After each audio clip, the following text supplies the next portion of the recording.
Salve amigos, eu sou o professor Armar II e esse é o seu canal Enferodonto, aulas descomplicadas em enfermagem e odontologia. Quero agradecer aqui a sua inscrição, o seu compartilhamento, as suas dicas, suas sugestões. Isso é muito importante para a evolução dos nossos trabalhos. E a gente vai dar continuidade aqui a uma série de gravações a respeito de bancas de concursos. A gente já fez aqui uma revisão sobre a banca AOCP, fizemos revisão sobre a banca FUNCERN, falamos da Banca Educa, falamos da CPCOM, chegou a vez de falar da Consultoria, Administração e Planejamento, a famosa Consulplan. É uma banca mineira, né? Uma banca que pega aí concursos nacionais, concursos estaduais em todo o território nacional e, claro, é importante a gente aprender, se familiarizar com o perfil de prova da Consulplan. Então a gente selecionou aqui algumas questões de nível médio superior específicos da área da enfermagem para realizarmos comentários e, claro, já começar a se familiarizar com a banca Consulplan. Vem com a gente e, claro, eu peço que não deixe de se inscrever no nosso canal Enferodonto, aulas descomplicadas em enfermagem e odontologia.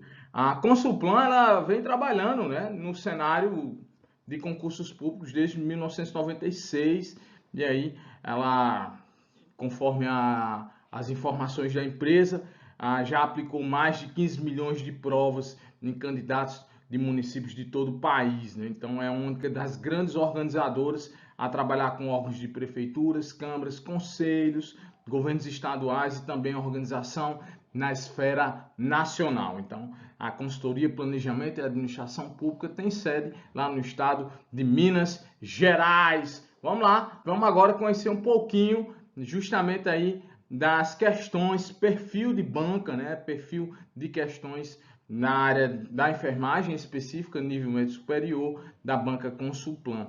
Nossa primeira questão diz assim, ó, questão do Programa Nacional de Imunização, e esse é um dos assuntos que nós trabalhamos no nosso preparatório para concursos públicos. A gente aborda desde a história da vacinação até a cadeia de frio e, claro, os calendários da criança, do idoso, do adulto, do adolescente, da gestante, indígena e também as particularidades, as instruções normativas de cada imunobiológico. Então, a primeira questão fala assim, ó, o Programa Nacional de Imunização tem avançado ano a ano para proporcionar melhor qualidade de vida à população com a prevenção de doenças. São disponibilizadas na rotina de imunizações vacinas cuja proteção inicia ainda nos recém-nascidos, podendo se estender por toda a vida. As vacinas são seguras e estimulam o sistema imunológico a proteger a pessoa contra doenças transmissíveis.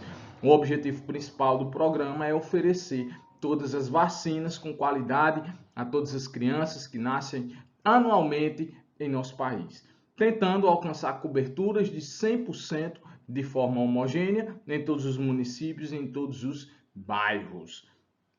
Considerando o calendário nacional de vacinação do adulto 2022, assinale a alternativa correta. Então vamos lá, vamos tentar encontrar aqui justamente a informação verdadeira. A letra A diz assim, a vacina hepatite B recombinante deve ser aplicada em 3 doses e é compostas por vírus vivo atenuado, né? Ele está falando aqui do calendário do adulto, né? Então é uma importante informação para a gente identificar aqui as principais vacinas do adulto. Vamos lá. No adulto, o que é que a gente trabalha muito? A gente trabalha a hepatite B, tá? São em 3 doses, a dose 0, a segunda dose 30 dias após a primeira e a terceira dose 180 dias após a primeira dose. Então, imunização com 3 aplicações. Agora, um detalhe importante, ele falou ali, ó, vírus vivos atenuados, e nós sabemos que a hepatite B é um vírus, é uma vacina viral, mas ó, de vírus inativados.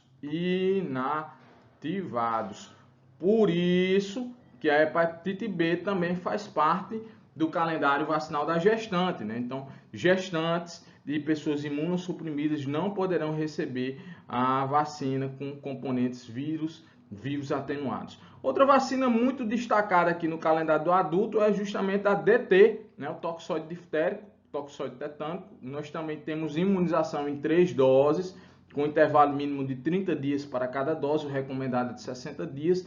E essa tem uma particularidade, que é o que? Reforço a cada 10 anos. Outra vacina que faz parte do calendário do adulto é a febre amarela, né? Então, a febre amarela via subcutânea, essa é vírus vivo, então essa aqui tem essa particularidade, não pode ser administrada em gestantes. E dose única, né? Então, dose única. Lembrando que a vacinação da febre amarela vai até os 59 anos. Outra vacina que faz parte aí do calendário do adulto é o que? A tríplice viral, né? Sarampo, rubéola, cachumba e também a varicela, né? Então, varicela, de acordo com a situação vacinal do indivíduo, você poderá tomar 2 doses se não houver comprovação vacinal ou complementar com 1 dose se já houver comprovação vacinal de 1 dose anterior. Então, lá a letra A está incorreta justamente no finalzinho, né, quando falou que a vacina da hepatite B, ela é composta de vírus vivos atenuados e, na verdade, nós trabalhamos a hepatite B com vírus inativados.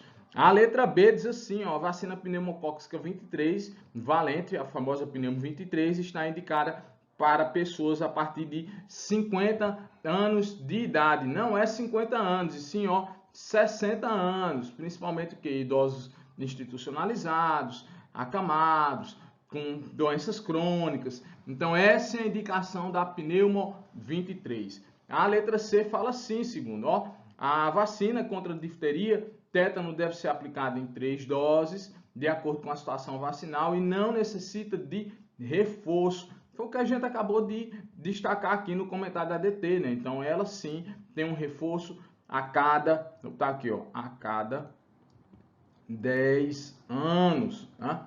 Então, a letra C também está incorreta. Tá faltando agora a letra D. O que é que diz a letra D? A vacina contra o sarampo, cachumba e rubéola é composta de vírus vivos. Até agora, tudo está correto. Atenuado. E deve ser aplicada em 1 ou 2 doses, dependendo da situação vacinal anterior. Então, aqui, tudo corretinho. Resposta da nossa primeira questão. Revisão aí da banca Consulplan, banca mineira, né? Resposta à nossa primeira questão é a letra D. Vem com a gente, vamos conhecer mais umas questões aqui da banca Consulplan.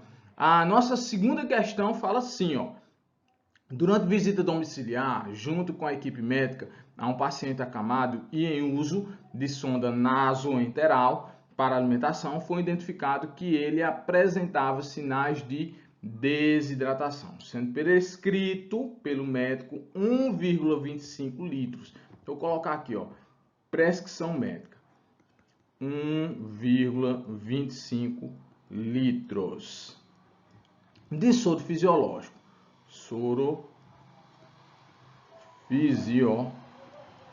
fisiológico. Pelo tempo, em um tempo de 6 horas. Aí diz o seguinte, considerando a infusão ocorrerá via endovenosa, em equipe macrogotas, qual o gotejamento por minuto aproximado para o tempo de infusão prescrito? Vamos lembrar aqui um negócio. Primeiro, vou botar aqui a minha primeira informação. 1000 ml tem 1 litro. Vou botar aqui outra informação. Uma gota tem 3 microgotas. E vou botar aqui essa informação. Número de gotas é igual a volume total vezes 20 dividido pelo tempo vezes 60. Beleza? Então ele deu a seguinte situação, que a gente vai ter que infundir 1,25 litros de soro fisiológico. Eu não sei quanto é 1,25 em ml, então a gente vai ter que fazer justamente aqui uma regra de 3, né? Então, vou botar aqui X e vou botar aqui a relação. Se 1000 ml corresponde a 1 litro, então 1,25 vai ser quantos ml? A gente faz essa multiplicação, 1,25 vezes 1000, você vai achar esse número aqui, ó. X é igual a 1.250 ml. Então, essa correspondência de 1,5 litros corresponde justamente a 1.250 ml de soro fisiológico. Pronto. Depois que você descobre isso, agora a gente tem que o quê? Substituir na fórmula. Segundo, de onde é que vem esse 20 aqui nessa fórmula? Porque eu sei que o meu volume total corresponde ao volume que eu irei infundir. Então, nesse caso aqui, a gente já descobriu que é 1.250 ml. Mas esse 20, de onde vem esse 20? É uma convenção, é uma convenção que diz o seguinte, que 1 ml tem 20 gotas. Por isso que a gente coloca essa constante na fórmula de gotas. O segundo, de onde vem esse 60? Esse 60 é a relação temporal, né? Porque a gente aqui vai trabalhar com o quê?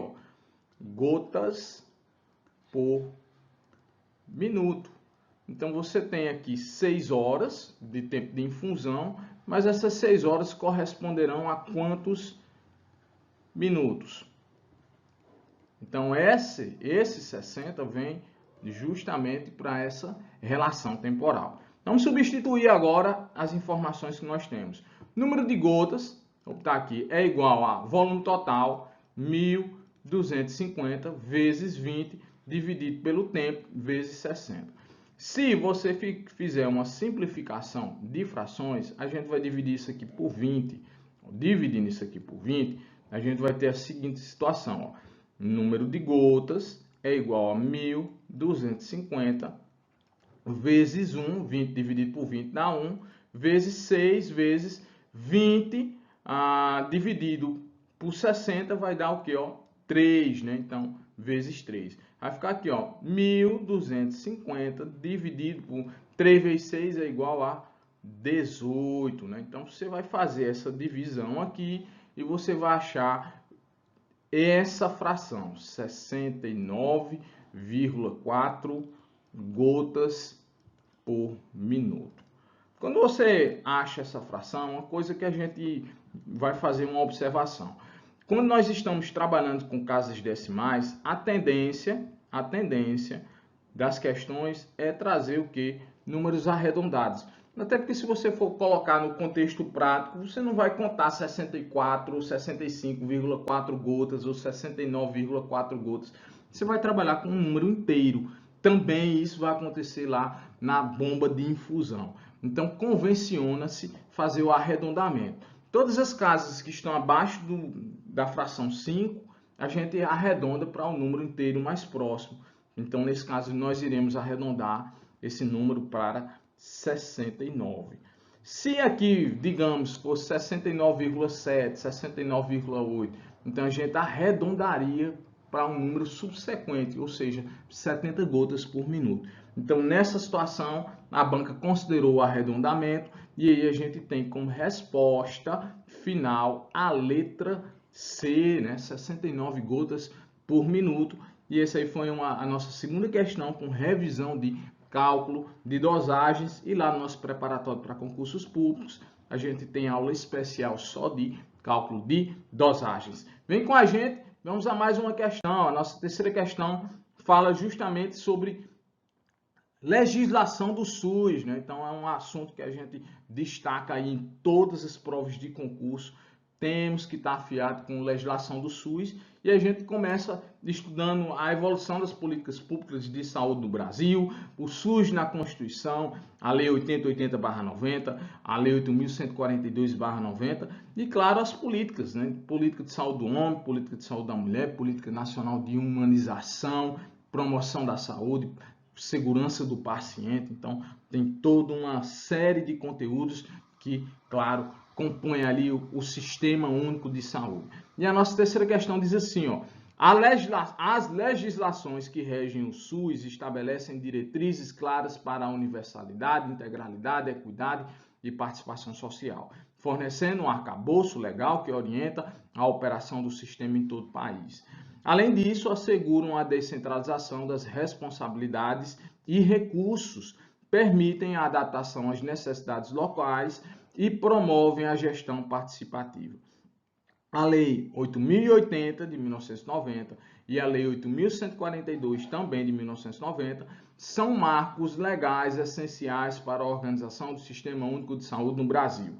No contexto de tais normativas, assinale a correta, né? Então vamos lá tentar encontrar aqui o item correto. A letra A diz assim, ó: a Lei 8.080 estabelece a participação direta dos municípios na gestão do SUS, atribuindo-lhes responsabilidade de coordenar a atenção à saúde de toda a população. Segundo, a responsabilidade é tripartite, né? Então você tem as atribuições comuns da União, dos estados, do Distrito Federal e dos municípios, e também as atribuições específicas, né? Então a letra A está inválida. A letra B diz assim, ó: a Lei 8.080 define que a saúde é um direito fundamental de todos os cidadãos brasileiros, assegurando a universalidade, o acesso aos serviços de saúde em todos os níveis, e a integralidade, né, que é justamente atender a todas as necessidades de saúde da pessoa, além da equidade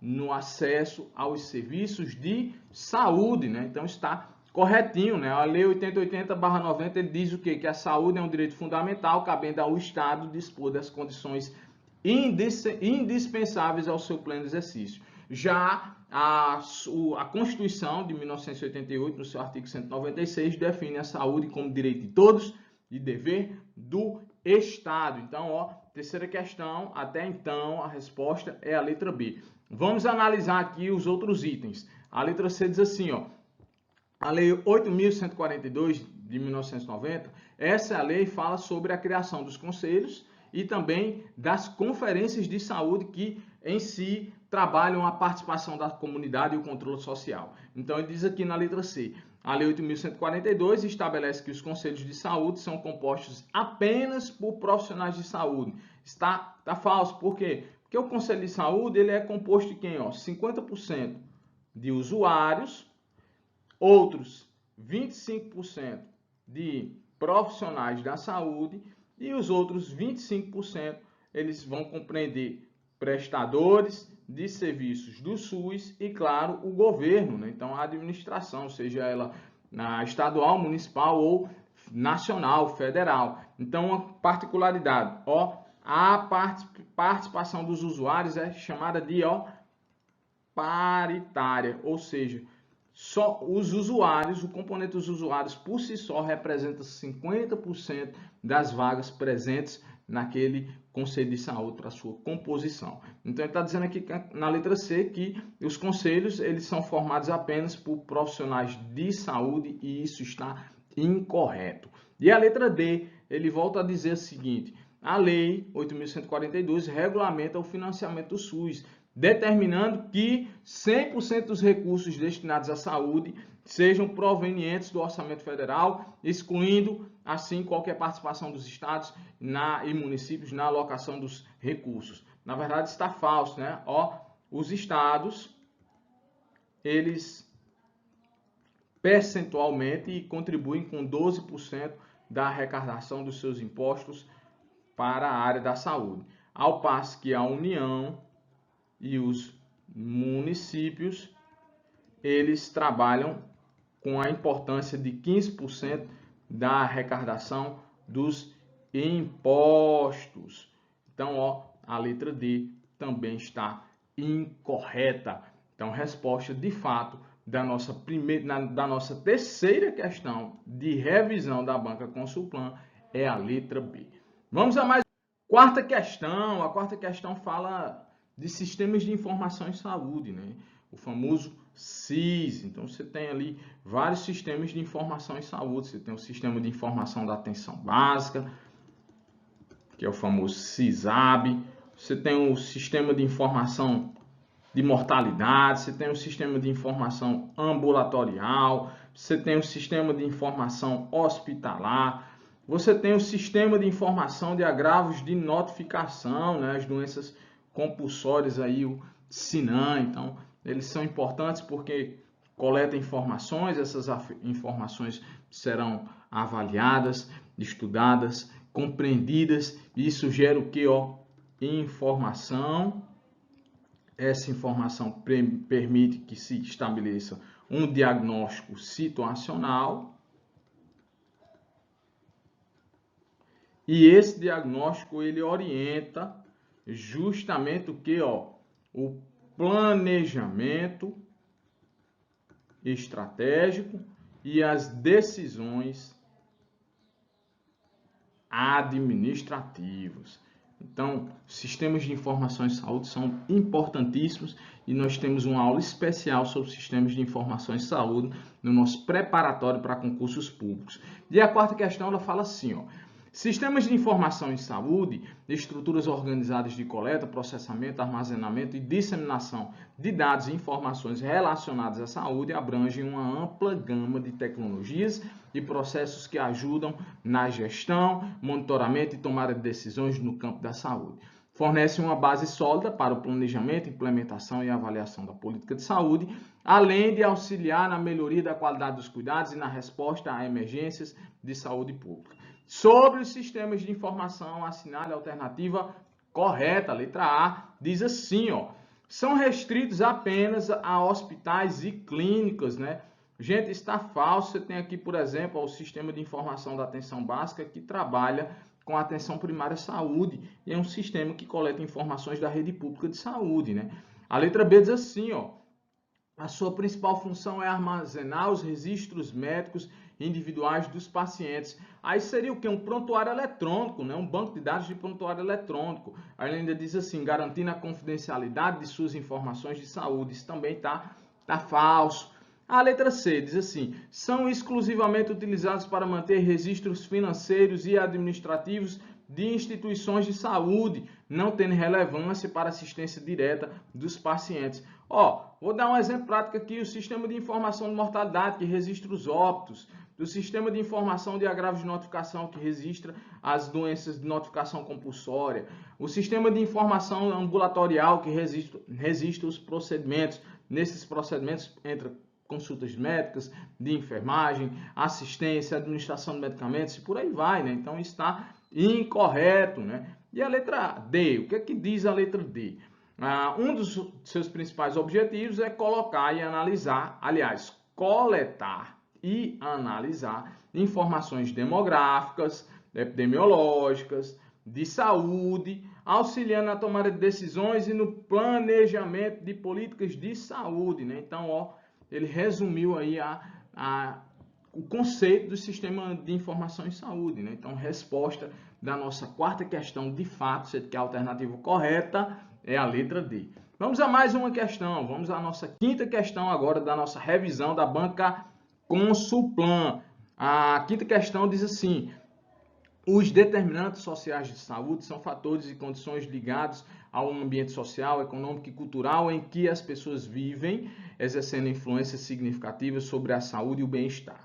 Tais determinantes são elementos externos que têm um impacto substancial no estado de saúde das populações. Nesse contexto, o determinante social vou dar um resumo aqui. O conceito de determinação social da saúde diz assim, ó: determinação social da saúde. É uma relação entre o ambiente, o agente, nesse caso aqui, ó, vírus, bactérias, parasitas, comportamento e também a pessoa, né, um indivíduo, o susceptível, relacionando todo esse contexto que a gente chama de tríade epidemiológica nas condições em que as pessoas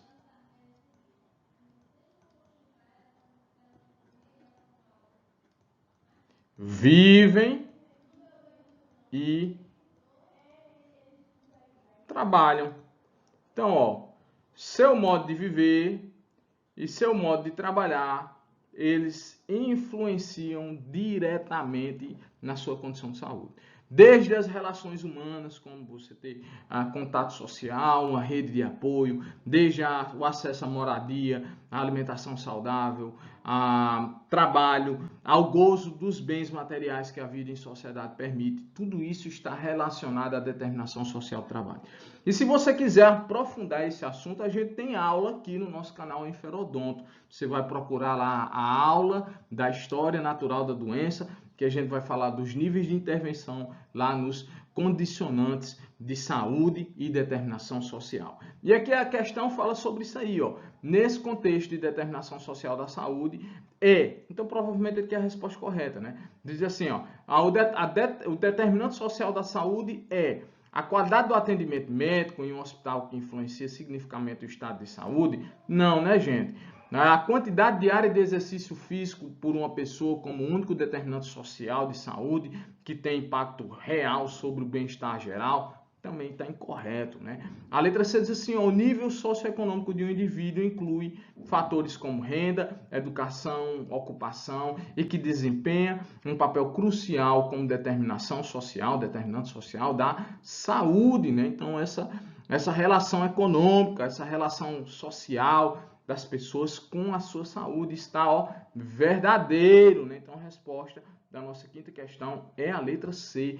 A letra D ainda diz assim, ó, a presença de um gene específico que aumenta a probabilidade de uma pessoa desenvolver uma doença, sendo considerado um exemplo relevante de determinação social. Então aqui é uma determinação aqui, ó, biológica, né? Então você não tem fator de modificação na determinação genética. Não só a determinação genética, mas o processo de envelhecimento também é um fator que é inerente a todas as pessoas. A gente tem a capacidade de envelhecer de forma saudável, mas parar o processo de envelhecimento nós não temos. Então são determinações biológicas, né? A determinação social ela está relacionada à redução das injustiças sociais e passa por esse contexto econômico. Então, ó, a resposta da nossa quinta questão é a letra C. E eu te convido para assistir a aula lá sobre justamente determinação social da saúde e história natural da doença. Está no nosso canal Enferodonto. Vamos à nossa sexta questão. Diz assim, ó, a assistência de enfermagem à vítima de trauma se resume na avaliação total e imediata desse paciente, uma sequência rápida nas áreas vitais do corpo. Após a avaliação, a equipe de enfermagem conseguirá estabelecer uma classificação da vítima, bem como os critérios para vigilância. A avaliação primária do paciente com suspeita de trauma consiste. A questão fala aqui sobre a avaliação primária, né? Então, tá aqui, ó, X, A, B, C, D, E do trauma, né? Então, nós temos uma aula no nosso canal Enferodonto que fala sobre a abordagem inicial da vítima e lá você revisa esse conteúdo. É só procurar lá atendimento inicial à vítima do trauma, né? Então, ó, X, o X é o quê, ó? Hemorragia exsanguinante. Você tem que, ó, controlar grandes hemorragias, por senão a pessoa vai evoluir para o choque hipovolêmico, né? É claro, né? Abertura das vias aéreas, né? Aí você tem várias manobras, como por exemplo a chin lift e a jaw thrust, né? Uma deprime a mandíbula, outra hiperestende, né? A letra B fala sobre, ó, ventilação, né? Oferta de oxigênio àquela vítima de trauma. E a C fala o que, ó? Controle da hemorragia e também, ó, circulação, né? Então ali você vai avaliar os pulsos periféricos, níveis de pressão arterial e, se possível, já começar o que? Um negocinho que a gente chama de ressuscitação volêmica, né? Então aqui, ó, prevenção de choque hemorrágico, porque toda vítima de trauma, até que se prove o contrário, ela é portadora de choque hemorrágico. Na letra D, a gente fala o quê? Ó, da avaliação neurológica, né? Na avaliação neurológica, a gente pode utilizar a escala de Como de Glasgow ou também um mnemônico mais simples que a gente chama de AVDI, né? Alerta, responde aos estímulos verbais, responde aos estímulos dolorosos ou está irresponsivo. E por último, nós temos aqui ó, a exposição com o controle da hipotermia, né? Então, revisamos aqui a cadeia do XABCD do trauma. Aí diz assim, ó, na avaliação primária do paciente com suspeita de trauma consiste em, letra A, garantir a segurança do local, né? Sempre, né? Então, você só vai intervir justamente na vítima quando a cena estiver segura, né? O item 2 diz assim, ó, avaliar as vias aéreas mantendo-as pérvias, ou seja, com fluxo de ar, através das manobras de abertura para o trauma, né? Então, o item 2 também está correto, ele está aqui, ó, na letra A. Depois ele fala aqui, ó, avaliar o estado neurológico, AVDI, alerta, voz, dor e inconsciência, né? Então, você vai fazer isso lá na letra D. E ainda vai falar o que, ó, expor com prevenção e controle da hipotermia, né? Esse aqui é justamente o quinto elemento que você faz no seu mnemônico de ABCDE. Uma crítica a essa questão é porque ela não fala da hemorragia exsanguinante, também deixou de citar o controle da circulação, né? Essa avaliação circulatória, ele fez um resumo, mas omitiu alguns passos importantíssimos dessa cadeia de avaliação primária, mas nós temos como resposta correta a letra A. Todos esses itens estão corretos na avaliação e na assistência primária ao paciente vítima de trauma. Vamos a mais uma questão. A nossa sétima questão diz assim, ó, o enfermeiro que anuncia a prestação dos serviços para os quais está habilitado, tendo as atividades comprovações técnico-científicas, ele está, são direitos seu, né? Um direito que está previsto no Código de Ética dos Profissionais de Enfermagem, a resolução COFEN 564/2017. E essa resolução, ela é importantíssima, né, para a vida não só acadêmica, mas também para o contexto profissional, porque ele deixa bem claro lá que nenhum profissional de enfermagem pode alegar que não conhece o seu Código de Ética, nem as legislações, disposições do sistema COFEN ou do sistema COREN. E a gente tem uma aula especial lá no nosso preparatório, que nós falamos sobre princípios fundamentais, nós falamos sobre preâmbulo, nós falamos sobre direitos, deveres, obrigações, penalidades que estão na resolução 564 de 2017. E lá está no rol dos direitos, é direito do profissional de enfermagem a anunciar a prestação dos seus serviços, desde que ele tenha comprovação técnica científica para tal atividade, né? Então, ó, resposta da nossa sétima questão, ele não está atuando de forma ilegal, como diz a letra A, então a letra A está incorreta. A letra B diz assim, ó, usufruindo dos seus direitos de publicidade que o Código de Ética prevê. Esse código ele trata sobre direito de propriedade intelectual, relações de direito do consumidor, direito de imagem, né? O direito do profissional de enfermagem se negar de ser filmado, fotografado sem o seu consentimento legal, né? Então é um código que avançou muito nessas relações sociais que hoje a vida moderna implica a todos os trabalhadores de saúde. A letra C diz assim, ó, usufruindo de uma prerrogativa ilegal, tá falso, é um direito que ele é conferido pelo Código. A letra D também fala que é uma atuação ilegal. E a letra E também fala atuando de forma ilegal, de acordo com a legislação que inviabiliza a disseminação de propagandas. Uma coisa que a gente tem que ter cuidado é o seguinte, cuidado com a propaganda abusiva, que é aquela que incita à violência, ao desrespeito, atenta à moralidade pública, e cuidado com a propaganda enganosa, que é aquela que induz o erro, né? Ou te faz uma falsa promessa. Faça a sua divulgação com a sua comprovação técnico-científica e de forma prudente, né? Então, a resposta da nossa sétima questão é a letra B. Vamos a mais uma questão. A oitava questão também fala sobre o Código de Ética dos Profissionais de Enfermagem e diz assim, ó, de acordo com o Código de Ética dos Profissionais de Enfermagem, ferido pelo Conselho Federal de Enfermagem, e dentro dos princípios da boa conduta profissional, considera um caso previsto em lei de iminência de aborto o enfermeiro considera um caso, né? A pessoa vai fazer ali tá numa incidência de aborto prevista em lei. Quais são as condições de aborto legal, né? Vou botar aqui, ó, aborto legal. A gente tem aqui, infelizmente, um caso de violência sexual, é o famoso estupro. E também, ó, anencefalia. Criança está sem a produção cefálica, sem cérebro.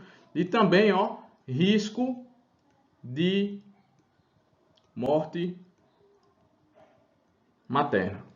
Então, nessa condição de aborto legal, o profissional de saúde, o profissional de enfermagem especificamente, ele vai julgar, conforme a sua moral, sobre participar ou não do ato abortivo, garantindo-se a continuidade da assistência. Então, a letra A diz assim, ó, deverá decidir, de acordo com a sua consciência, sobre a participação ou não no ato abortivo, né? Então, a resposta é a letra A. A letra B diz assim, é obrigado a colaborar. O código não prevê isso aí, né? A letra C diz assim, é obrigado a participar de procedimentos considerando suas atribuições e deveres mediante tal situação. O código diz que ele faça um julgamento de valor, né? Então, decida de acordo com a sua consciência. A letra D diz assim, em nenhuma circunstância deverá envolver-se, tendo em vista as prerrogativas legais conferidas a outros profissionais de saúde. Isso também não é previsto no código.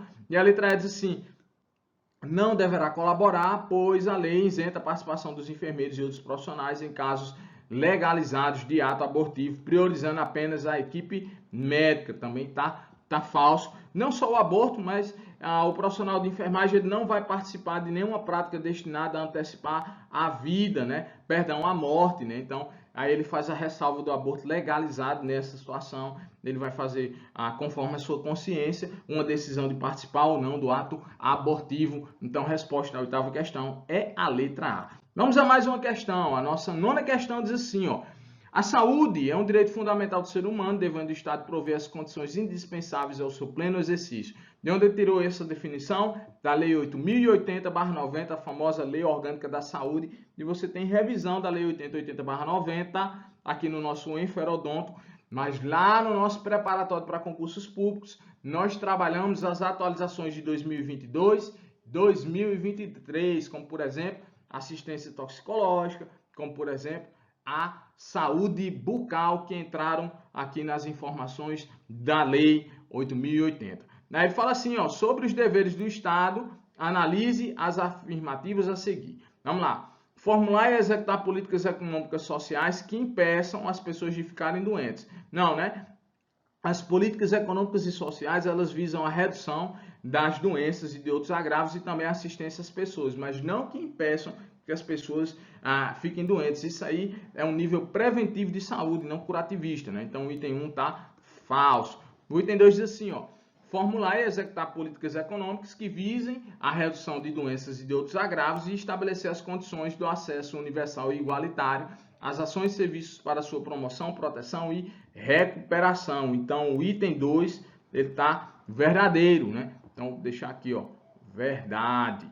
O item 3 diz assim, ó, criar regulamentações claras com base em portarias para gerenciar os estabelecimentos de saúde, ainda que não haja lei que previamente autorize isso aí. Tá falso, né? Porque diz a Lei 8080/90 que cabe ao poder público normatizar, fiscalizar, inspecionar e controlar a execução dos seus serviços, podendo executá-los de forma direta ou indireta através de terceiros. Então, existe a Constituição e existe a Lei 8080/90 que habilitam o poder público a normatizar, legislar sobre saúde pública. Então, o item 3 está incorreto. O item 4 diz assim, ó, o dever do Estado não exclui das pessoas, da família, das empresas e da sociedade. Isso está verdadeiro, né? Então, IV também está verdadeiro. E o item 5 diz assim, ó, modificar os dados de saúde e de políticas econômicas e sociais de modo que os números de atendimentos fiquem favoráveis. O item 5 é uma conduta criminosa tipificada ali no Código Criminal, crime de inserção falsa de dados, né? Então, isso também está incorreto. A gente só tem como alternativa verdadeiras 2 e 4, 2 e 4 está na letra C. Então, a nona questão, a resposta é a letra C. Vamos a mais uma questão. A 10ª questão diz assim, ó. O protocolo de segurança na prescrição, uso e administração de medicamentos do Ministério da Saúde e Anvisa, em parceria com a Fiocruz, traz os 9 certos da administração de medicamentos que representam a base da educação no ensino da administração medicamentosa. Os 9 certos advertem fatores que podem ocasionar os erros de medicação. Assinale-os. Letra A diz assim, ó, paciente certo, está correto. Medicamento certo, está correto.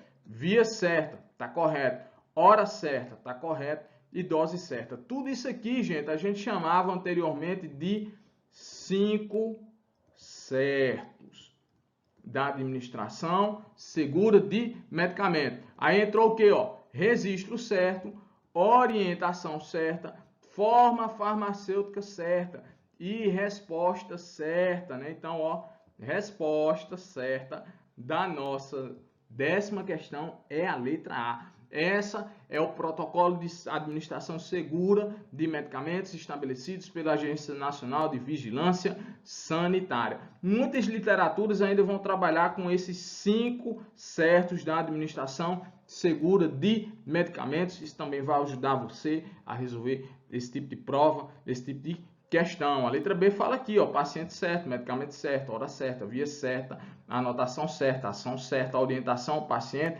Aí ele fala aqui, ó, de compatibilidade medicamentosa, registro certo de administração. Então, assim, são coisas que vêm te confundir, né? Ele não fala sobre compatibilidade medicamentosa, né? A letra dele já traz aqui, ó, direito do paciente a recusar a medicação. Isso aí é um direito conferido à autonomia do paciente, mas não faz parte da regra de administração segura de medicamentos. Então, são coisas que a banca consultante está trazendo para confundir você, nobre e estudante, né? A letra D voltou a falar, né, do direito do paciente em recusar a medicação. Então, isso aí é um direito de autonomia e não da administração segura de medicamentos. Então, a resposta da nossa 10ª questão, de fato, é a letra A. Vamos a mais uma questão. A 11ª diz assim, ó, estão incluídos na Lei 8.080 o atendimento domiciliar e a internação domiciliar. Então, está lá no artigo 19, artigo 19 da Lei 8.080/90. Atentem que houve atualização no artigo 19, viu? Então, lá no nosso preparatório, a gente trabalhou a atualização do artigo 19. Aconteceram 2 atualizações muito importantes.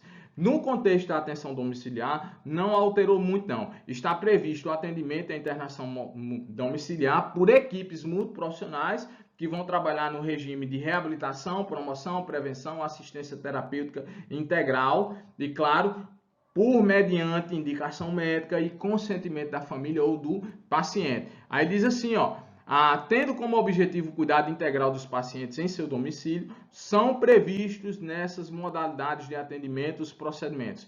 Apenas médicos de enfermagem? Não, né? Falou em atendimento e internação domiciliar, vamos pensar em equipe multiprofissional. Médico de enfermagem fisioterapêutico somente? Não, né? Então esse advérbio aqui de exclusão está tornando tudo isso inválido, né? A letra C voltou a trazer o advérbio de exclusão somente, né? Então a letra C também está falsa.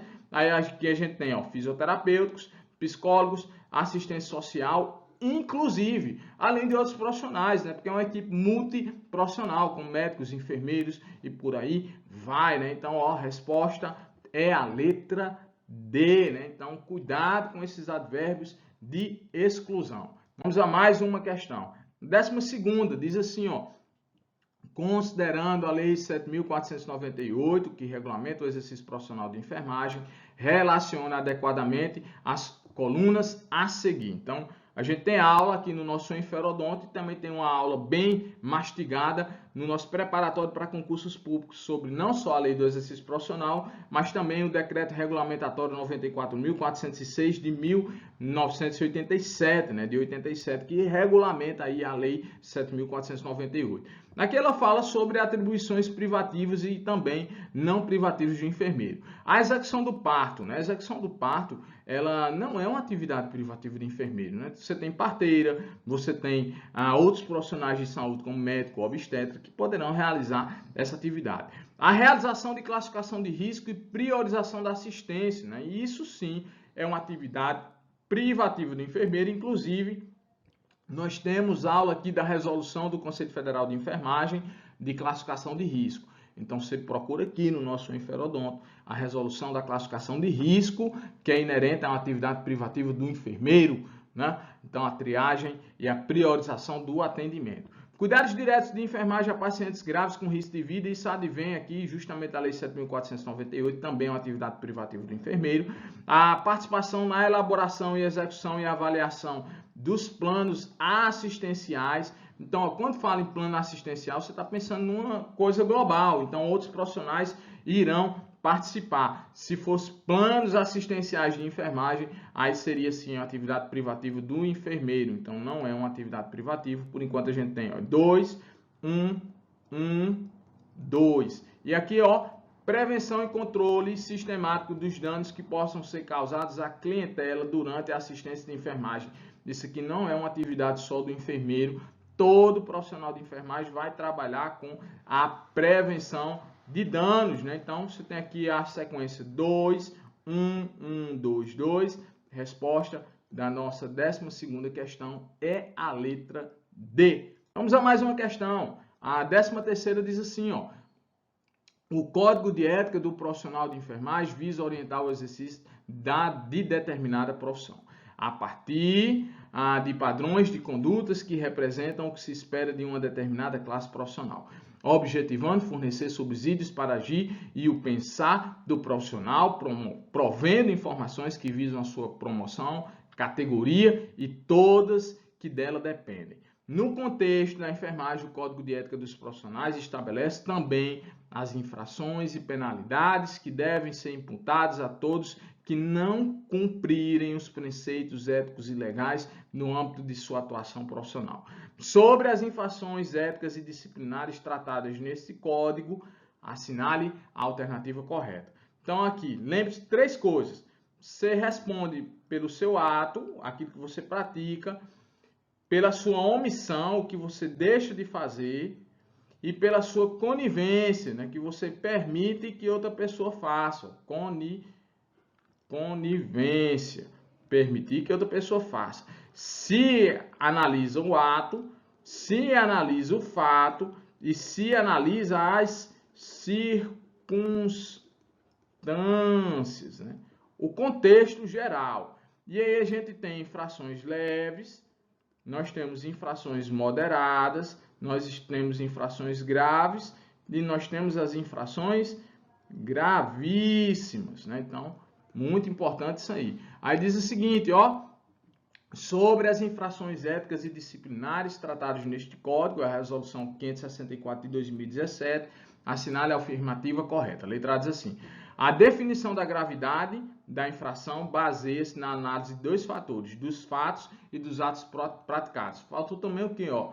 As consequências, né? Os danos. Então, ó, tá falso. Letra B diz assim, ó: segundo a natureza do ato e as circunstâncias de cada caso, as infrações podem ser classificadas como leves, moderadas, graves ou gravíssimas, né? Na grave você tem risco de morte, infelizmente na gravíssima acontece justamente a morte ou dano de perda de sentido e função ou dano físico irreparável, né? Então a letra B está corretinha, né? A resposta da nossa questão. A letra C diz assim, ó: o profissional de enfermagem responde por infração ética e ou disciplinar apenas quando comete diretamente, né? Se você também cometer indiretamente, for conivente com a prática de um crime, você responde por ela, né? Por isso, é isso que ele diz aqui, ó. Porém, deve cooperar no processo ético quando a infração é cometida por outro profissional e que dela tenha obtido benefícios, né? Se uma infração é cometida por outro profissional e o senhor ou a senhora se beneficiou dessa ação, você responde também penalmente por esse ato permissivo, né? Então isso também está incorreto E a letra A diz assim, ó, quando cometida a infração é apurada através de processo instaurado e conduzido de acordo com os termos do Código de Ética do Processo Ético Disciplinar vigente, aprovado pelo Conselho Federal de Enfermagem, e com os termos do Código de Ética do profissional da instituição onde ocorreu o fato. Ó, gente, o profissional de enfermagem, ele se reporta ao Código de Ética de Enfermagem, né? Então, você pode responder administrativamente, você pode responder civilmente, você pode responder criminalmente. Isso aí são outras esferas que você vai responder também em decorrência do ato que o senhor praticou. Mas no contexto do Código de Ética, no contexto das infrações éticas, ele só responde pelo Código de Ética dos Profissionais de Enfermagem. Muito cuidado, que aqui a banca Consulplan foi muito maliciosa, né? Então, a resposta da nossa 10ª questão é a letra, 13ª questão é a letra B. Vamos a mais uma questão, né? A 14ª diz assim, ó, doença de veiculação hídrica, cuja transmissão ocorre quando o indivíduo susceptível entra em contato com águas superficiais, onde exista quem? Ó, caramujos, né? Hospedeiros intermediários que liberam as cercárias. O indivíduo que entra em contato com as cercárias pode vir a contrair tal doença, né? Então, podemos considerar que as informações se referem à resposta letra E, né? Esquistossomose, né? Dengue e malária são doenças vetoriais virais, né? Hanseníase é uma doença transmissível causada pelo Mycobacterium tuberculose. Cólera, Vibrio cholerae, né? Então, você também tem uma doença de veiculação hídrica, mas aí você tem um vírus, né? E aqui você tem, ó, a esquistossomose transmitida aí através dos hospedeiros, o parasita, né? A cercária, né? Então, vai causar ali essa parasitose. A gente tem revisão sobre doenças transmissíveis no nosso canal Enferodonto, vale a pena lá dar uma revisada. Nossa última questão, para finalizar aqui nossa revisão, diz assim, ó, diabetes mellitus tipo 1 é aquele insulino dependente, né? Aquele que não produz mais a insulina. Se caracteriza pela destruição das células beta-pancreáticas, determinando deficiência na secreção de insulina, o que torna essencial o uso desse hormônio como tratamento para prevenir cetoacidose, coma, eventos micro e macrovasculares e também a morte. O diagnóstico do diabetes mellitus tipo 1 é geralmente realizado em pacientes jovens, crianças, adolescentes e mesmo adultos jovens, com sinais e sintomas de hiperglicemia, né? Então a glicemia vai estar o quê, ó? Maior que 300 miligramas por decilitro. Tais como a poliúria. Então, ó, os sinais e sintomas de hiperglicemia grave são o quê? Poliúria, você está urinando frequentemente. Polidipsia, aumento da ingesta de água. Polifagia, o aumento aí da alimentação, né? Essa fome insaciável. Noctúria, urinar muito no período noturno. E também, ó, perda de peso inexplicável, né? A gente costuma dizer assim, quais são os 4 P's do diabetes, né? Principalmente aí o do diabetes mellitus tipo 1, né? A perda de peso, a poliúria, a polifagia